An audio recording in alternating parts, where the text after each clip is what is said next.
Hello and welcome to our Valentine's Day special. Today we're talking about Hard Cock by More Dickland.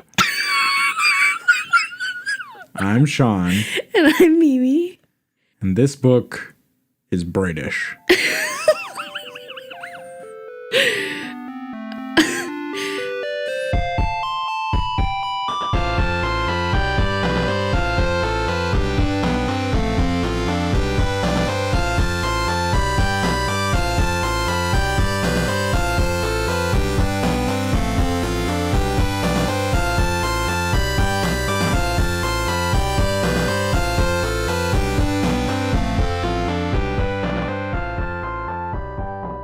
The book we read is titled Heart Clock by Dick Morland, not to be confused with Michael Moorcock. The cover of this book is a little bit refreshing. It's some art. I like the cover. We have an anatomically correct human heart that looks like it came out of a science classroom, hooked up to sort of an old-timey bomb clock, countdown timer, with some coiled wires. And it looks like someone actually built this sculpture. Yeah, it's a photograph of a sculpture instead of your normal generic fantasy sci-fi art. But it's a pretty simple cover. There's not much going on. Mm-hmm. So I looked into Dick Morland, and this is just a pseudonym or pen name for Reginald Hill. What a pseudonym. Of all the made-up names you could make up. Reginald Hill seems to mainly be a crime writer, but this was his pseudonym specifically for his science fiction work. Has he written a lot of things? I think so. His best-known series has over 20 novels about a team of detectives, and this actually got turned into a BBC television series.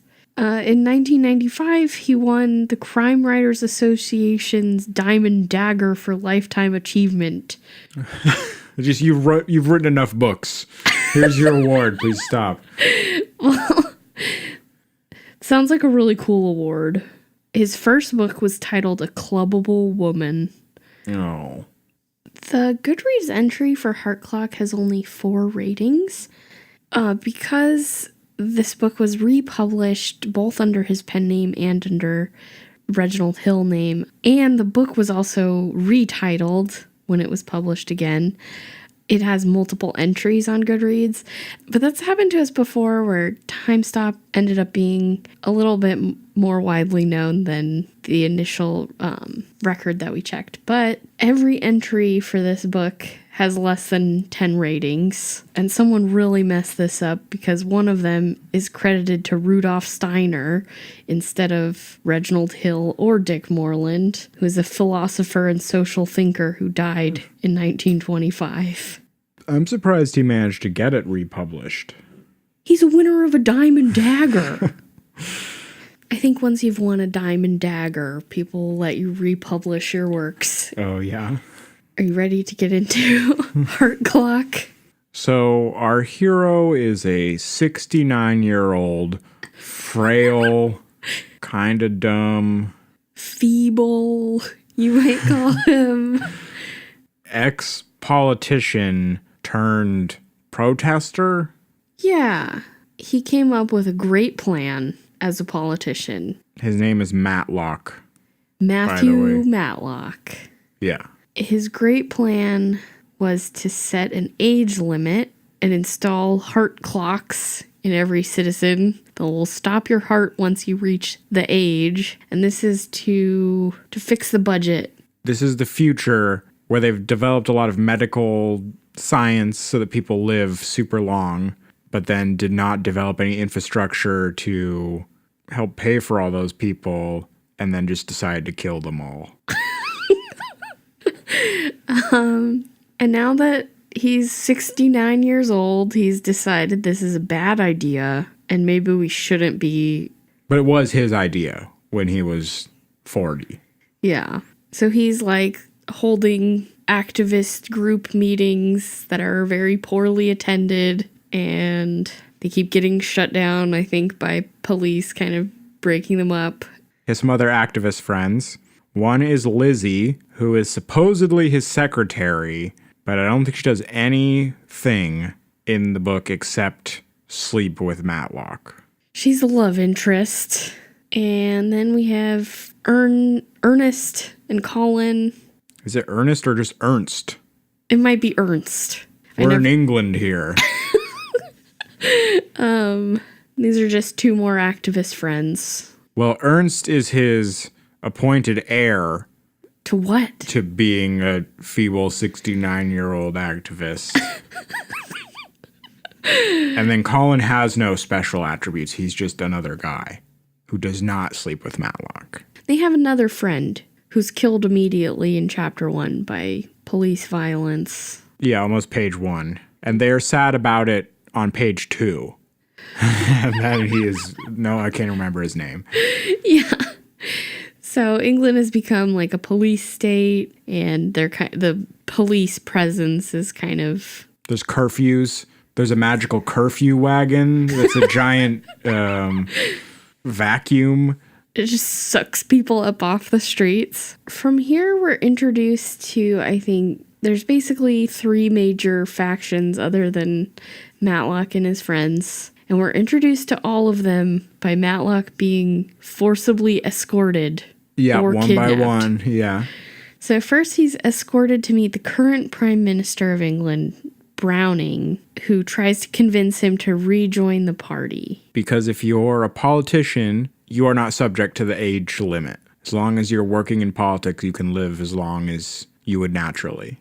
And he's basically trying to get Matlock to also renounce his current position of trying to end the age laws. And so he's dangling this reward to him in order to shut him up. But the stick in this scenario is he has some doctored forms that say that Lizzie is his wife and Ernst is his son. And in this police state, if you break a law, they subtract some amount of years from your age limit. On your heart clock. Yeah, and if you go over, it's subtracted from your friends and family. And this was because they had too many problems with old men getting too close to their death age and going crazy. There were a lot of sex crimes, a lot of rioting or violence. But the problem with this is it just doesn't solve like the immediate problem of crime. Like, all right, caught you stealing. That's 1 year off. Is that Australian or New Zealand? But you can just keep stealing again. All right, the second time caught you stealing. That's another year. It doesn't stop the person from immediately doing the things. It's just you have a punishment looming far off in the future. Well, supposedly it's worked to curb the crime in the more mature demographic because people's family members will keep them in line. All right, jaywalking, misdemeanor. So now Matlock is already facing his own death, but also the early death of his closest friends if he doesn't agree to this plan. But then he's immediately kidnapped again or forcibly escorted to meet another mysterious man, the Abbot, who lives in the Abbey. He runs a group called the Meek, because the meek shall inherit the earth. Right. But other than just having this fancy phrase and name, that is unrelated to what they do or how they operate. At this time, you don't really know. You just know the meek shall inherit the earth. And then I think later the author just forgets about that part of it. Yeah, they never came back. And they become something different, and they don't even call him the meek anymore. And he just tells Matlock a bunch of different things. He tells him that Matlock is the leader of a huge movement against the age laws. He just didn't know it. He's got a lot of support out there. They don't show up to his meetings or contact him or support him in any way. So all of his followers thought that Matlock said not to show up so that they didn't know. And he just thought no one was showing. Yeah. Which doesn't make any sense. And it sounds like Matlock, if this is true, Matlock is basically just a figurehead and is not doing anything important for this rebellion because he has no idea what's going on. The abbot does not want Matlock to join the party in power because that would end the supposed rebellion against the age laws if their figurehead joined the other side. So he threatens that all of his secret followers would rather he died a martyr and will kill him if he tries to join the government. And then he also tells Matlock that he doesn't have to worry about Browning's threat because all his friends are spies for Browning anyway. Right, so he should not care if these people's age, if he is killed and then their age limits are lowered. Yes. The problem is he doesn't offer a solution to the heart clock problem. He doesn't tell him that they have a way to manipulate the heart clock. That's what Matlock really wants to hear. Yeah, so he can join them and then he'll die in a couple months. Well... But before, I'm sure Matlock could even consider such an idea, he is then brought to the Scottish embassy. I don't know British politics very well, but I thought it was really funny because the whole thing is like a dream sequence. It's just a horrible nightmare where everyone is described more as magical creatures with they're super disproportionate. And everything's hazy and he's just like moved from room to room and he doesn't understand anything. And there's all these strange creatures throwing cups and doing weird dances and songs. Just doing Scottish stuff. Yeah, the Scottish ambassador or whoever has like some thugs. And one of them is described as having a hole in his head. But it's not clear what that means. Like, is it like a dent? Or like, can you see through his head? Or how deep does this hole go? Yeah, I imagine these as all magical creatures. The other guy was like a big talking walrus. At this point, I was starting to wonder if this was going to be the rest of the book. Just Matlock gets picked up by another faction. They explain things to him. He tries to leave, gets scooped up by another faction. Well, you wouldn't be wrong because it just goes through the same three over and over after this. But he does just continuously get picked up by people and told what to do and doesn't. He never chooses anything. Yeah, he's basically dragged through this whole story.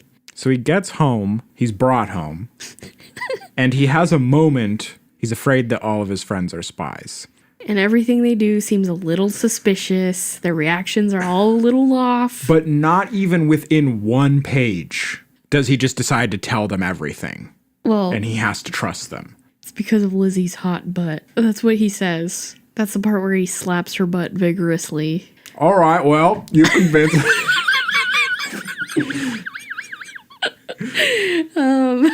Okay, yeah. So then someone shoots at his house. They try to call the police. The police are not very helpful because he's known for causing trouble with his activist group. All right, well, 2 years off your age limit. That one was like...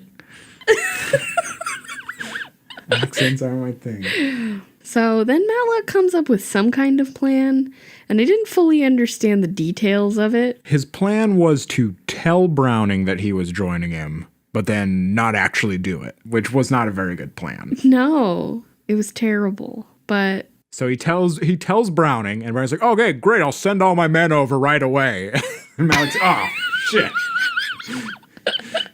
What a bad plan. So his security team immediately shows up to supervise Browning.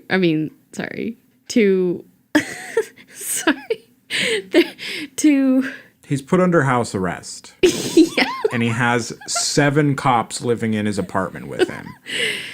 But at all times. But Browning also doesn't even accept him joining the party. and then decides that he's going to do an emergency budget announcement and lower the new age limit down all the way to 70, which is a big deal because it's never been so low before. So Matlock, his clock will be up in 2 weeks when his birthday is. The security team immediately adjusts his heart clock. There was some explanation about how the heart clocks work in society and how every time there's a budget announcement, you have 2 days to report to a center where they'll adjust your clock. Everyone has to go in the DMV to have their age limit change. And it's funny because the author says, you would think this wouldn't work at all, but it does. What do you know? So it seems like Matlock is doomed to spend the last 2 weeks stuck in his house with these police officers, but then he goes to the bathroom. And there's one of the Abbot's men, hiding in the shower. And he gives Matlock a gun and tells him to kill all the policemen. So Matlock does. He just walks out of the bathroom and shoots them all. Well, and then the guy from the shower comes out and I think helps him. Yeah, but just no hesitation to murder. He is no longer concerned about the age limits being lowered on his friends, committing like 5 murders right before he's about to reach his age limit. Well, I think there's a few points where it's like very clear Matlock is really just driven by the will to stay alive. Yeah, it's just, I saw his predicament more complex. He is held prisoner and he doesn't know the location of all his friends. So the danger is not him dying in 2 weeks. The danger should be his friends being captured and their age limits being lowered. He didn't really have a plan. I was going to say, I think his plan was to get all his friends rescued, but that wasn't his plan. No. Even the guy who was rescuing him, I guess his name was Brother Francis, he doesn't have a plan totally either. They're supposed to get to a helicopter. They have to run through the town trying to get there after curfew is announced because of the riots about lowering the age limit so low. They end up inside of a building that Matlock recognizes that does forgery for the state officially. They kill some more people. There's a long chase scene, but you don't feel anything because you don't know where they're going. The descriptions are so vague, you don't recognize anything. They're just running in a void to nothing. And you're just waiting for the chapter to end so that they'll get to something. And they make it to their helicopter. And as they're flying away, he sees Colin down below get captured. The friend with no qualities. So they end up back at... Again, he's brought to the second one, to the Abbot. Yeah. And it turns out that the Abbey is a compound for people who are dodging the age limit. So it's a bunch of old rich people and politicians that are pretending to be very religious. I don't understand their plan. No. Or what they wanted. When he gets there, they inform him that the rebellion pretty much failed because Browning knew all of the key players and arrested them right away. And Browning also knows everything about the Abbey because as a politician, he has the option to join them after he retires. So they just hold Matlock, and then Matlock gets annoyed because his time is running out. He's going to die soon. And while he's arguing with the Abbot, some of Browning's men... Okay, I mean, it's really distracting, you just doing this. Okay, sorry, go ahead. While he's arguing with the Abbot about who knows what, some of Browning's men show up and they see Matlock. And then, because Browning knows where Matlock is now, they just start firebombing the crap out of the Abbey and killing all of the people there. This was a completely ridiculous scene because it sounded like, and it was written like, it was supposed to be this big, like, action sequence. There's lots of fighting because the Abbot's people are fighting back, and there's explosions, and there's helicopters and grenades. But this is just a group of, like, 100 or more year old men that could probably be killed by a strong gust of wind.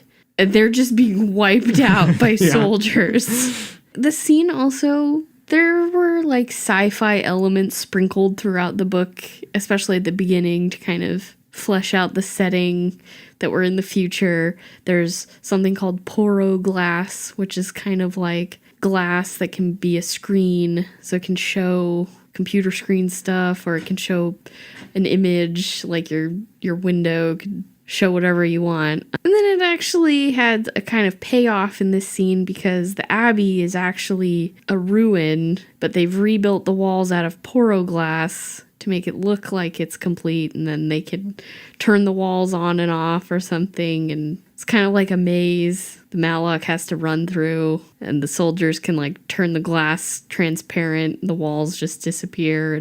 But again, it's just so whatever because he doesn't have a goal. We don't know what Browning's men are going to do to him, and he has no way to survive from the heart clock anyway. Yeah. But then he gets picked up by the Scottish, who take him to Scotland. Yeah, I mean, he like jumps in the river and he's like, finally, I have escaped. And he gets out of the river. He's like, oh, got picked up by the curfew wagon in like one sentence. He's stuck in the curfew wagon for like a chapter or so where he's tortured. And then the Scottish thug guy with the hole in his head bursts in, rescues him, or kidnaps him. They get in another helicopter. Yeah, in the curfew wagon, there was the closest thing to social commentary, which obviously this book is, oh, I read 1984. Here's what if 1984 you had like an age limit or something. But the only moment of any social commentary was right in this little couple pages where he's getting tortured and they have a machine that can measure pain. So they give him a numerical set amount of pain that they give to everyone, and they have people document it and like, okay, we tortured him this much, check. And then he received this amount of pain, check. And I liked that. It would be nice if any of this book had a point. Yeah. And I guess we didn't explain in the future, I think Scotland was really against the age laws. And Matlock, when he was in power, his solution to that was, okay, well, we can be separate countries, deport all the Scots, and build a wall. Pretty big decision to just do like that. Yeah. So they're not too fond of Matlock over there, but they really want to kidnap him and bring him there. So Scotland is trying to start an invasion of England. Why? And they need Matlock for this invasion, but also why? And then they get him there and immediately do an operation on him. They remove his heart clock, and Lizzie's there. And it turns out this whole time she's been a Scottish agent, not one of Browning's agents. But they put a new heart clock in him that has to be reset every 24 hours or else he'll die. And Lizzie's just so upset why he can't just get over it and love her again. Yeah.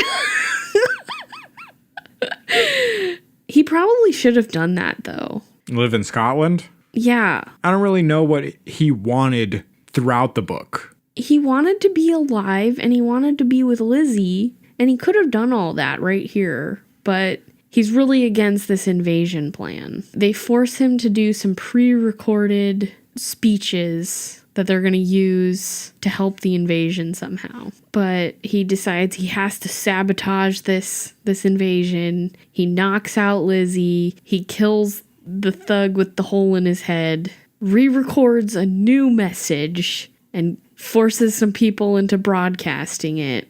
And then he's captured again. Yes, he runs into Colin. The chapter ends, oh no, Colin was working for Scotland too. The next chapter starts with, oh, just kidding, Colin was working for the British security. He's working for Browning. This was the last, maybe 8 pages of the book, and this is the first time that Matlock ever did anything for himself. And I was thinking, the new tape. Is this like his redemption? He finally does something, but then he's immediately knocked out, kidnapped, taken to England, and the entire climax and conclusion of the book happened while he was unconscious. He regains consciousness. We hear from Colin all the exciting things that we missed. Some really exciting stuff happened. And then Matlock is made the prime minister for some reason. The end. So I guess Browning won? Well, no. Well, like Browning specifically didn't win, but Matlock rejoined the thing and now he's the prime minister and the age limit is still there and he won't be killed because he's a political guy. So the other thing that's really funny about them making him prime minister is that we end with Matlock realizing he has no plan for what he wants to do now that he is prime minister. He starts asking himself a bunch of rhetorical questions like, what am I going to do now? And like somebody knock me unconscious and tell me what to do as prime minister. I don't know why it didn't have a more hopeful message, like, oh yeah, I'm gonna end the age laws because this is wrong, or like dismantle the police state or something. He's like, I don't know what I'm doing. The end. Do you have any additional thoughts about Heart Clock? I don't know if this should be a thing that we look at in all these books from now on, but I wanted to mention the first line of the book and the last line of the book again. All right. Because I do think they're important. And the first line of the book is, Matlock looked carefully round the hall as the chairman's voice droned on. Which really does set up the book. Yeah. Is Matlock looking as someone else bores us to death. Yeah. Pretty much. And the last line is, yes, Jody, it's good to be back. Who's Jody? Well, that's his new secretary they introduced in the line before that. It ends the book with Matlock speaking to a new character they just introduced. It could just be, yes, it's good to be back. But it's, yes, Jody, new character. It's good to be back. She's the replacement Lizzie now that he gave up on Lizzie. He has the British Lizzie. I get it now. Oh, yeah, because she's the new secretary. Yeah. Never. Great last line. Now I know. Well, there are some lines that I wanted to highlight. Matlock put the phone down and stared at the wall. The impact dents from the force gun looked like a pair of breasts, he thought. Perhaps I won't have it repaired. Just paint around them. Oi, Colin. Look like knackers on the wall, huh?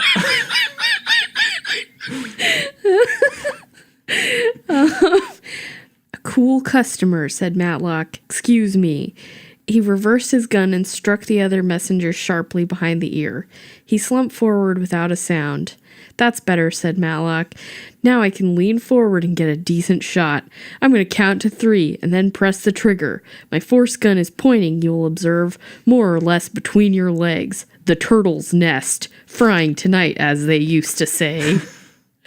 1, 2. All right, said the driver. Not my turtle's nest.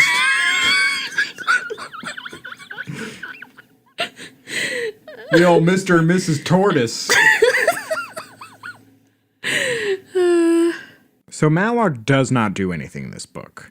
I think most of the book he is actually unconscious. Yeah. I mean, I was trying to compare it with some of the other protagonists that we've seen, even compared to like David from The Bog or Jane from Silver Medal Lover. Matlock is the most passive and pathetic protagonist we've had. Especially Jane from Silver Medal Lover, but also David. They learn things Yeah. and interact intellectually, if not physically. But Matlock he's the same at the end. Like, he has no idea what's going on throughout the book. And, like, he's supposedly in charge of this huge underground rebellion, but he has never even heard of it. I just imagine he's, just wandering around really confused. People are taking him places. Hey, look, there's some boobs on the wall. And he just keeps going. Like, that's about all he's got. Yeah. Oh, my God. dragged from place to place, and he really didn't need to be present for this book. He didn't do anything important. But also, what happened in this book? It's just a bunch of random stuff. Yeah.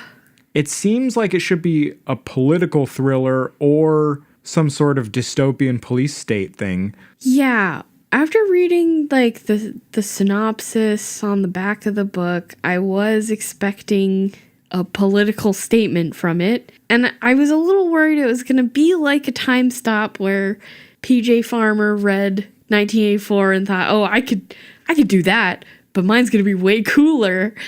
But it wasn't even like that. It wasn't like Matlock was a cool guy. Even throughout the book, like when it started, I was expecting like, is this going to be like really anti-fascist or like anti-austerity or something? And Matlock, people kept comparing him to like Che Guevara and Lenin, but it goes nowhere. And the message of the story is just that the government killing people is bad. I think the metaphor of the heart clock was pretty dumb in general, but if you put aside that the heart clock is stupid and you just accept that this is the one thing in the world and go with it, he doesn't even use the heart clock in the book. He doesn't use it to make any commentary on anything. No. So what was the point? I don't know. And in that vein, I don't know who this book is for, because I don't know what the book is trying to say. Even what want is this fulfilling? What desire is this fulfilling? If you really want to read about a 69-year-old man getting dragged around and knocked unconscious, this book might be for you. Is that your answer for who is this book for? That's it. That's all I've got. I don't have an answer. Well, if you'd like to join us next month, we're reading Idle Pleasures by George Alec Effinger. And if that sounds like a Valentine's Day book, you are wrong. It is actually an alien sports book. You can contact us at dumpsterbookclub@gmail.com or join our group on Goodreads.